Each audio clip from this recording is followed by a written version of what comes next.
Init eh.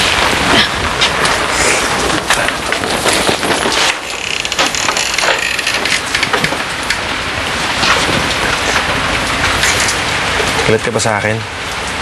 Hindi ka pa tahimik eh. Flor, huwag kang mag-alala. Kakusapin ko si Mami. Hindi na ulit mangyayari yan.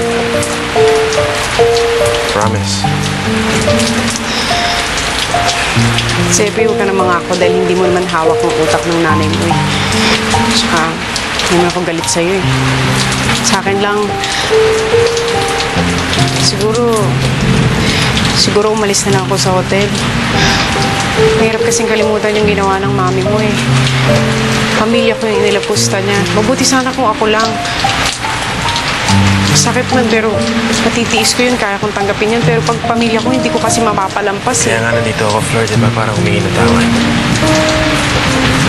I know my mom can be mean at times, pero lahat gagawin ko para hindi na kayo mabastos. Lahat naman ginagawa ko para sa atin, diba?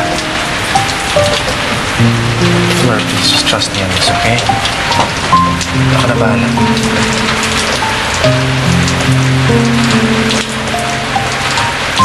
Alam mo, ikaw, kakaids ka. Kung di ka lang malakas sa akin, hindi mo na kami inabutan dito ng pamilya ko. Nandun na kami sa probinsya. Ganon. Matitiis mo akong iwan. Akala ko kasi, hindi lang ako malakas eh. Mahal mo rin ako eh. Sige na, hindi na ako magre-resign. Talaga? Oo. Yan.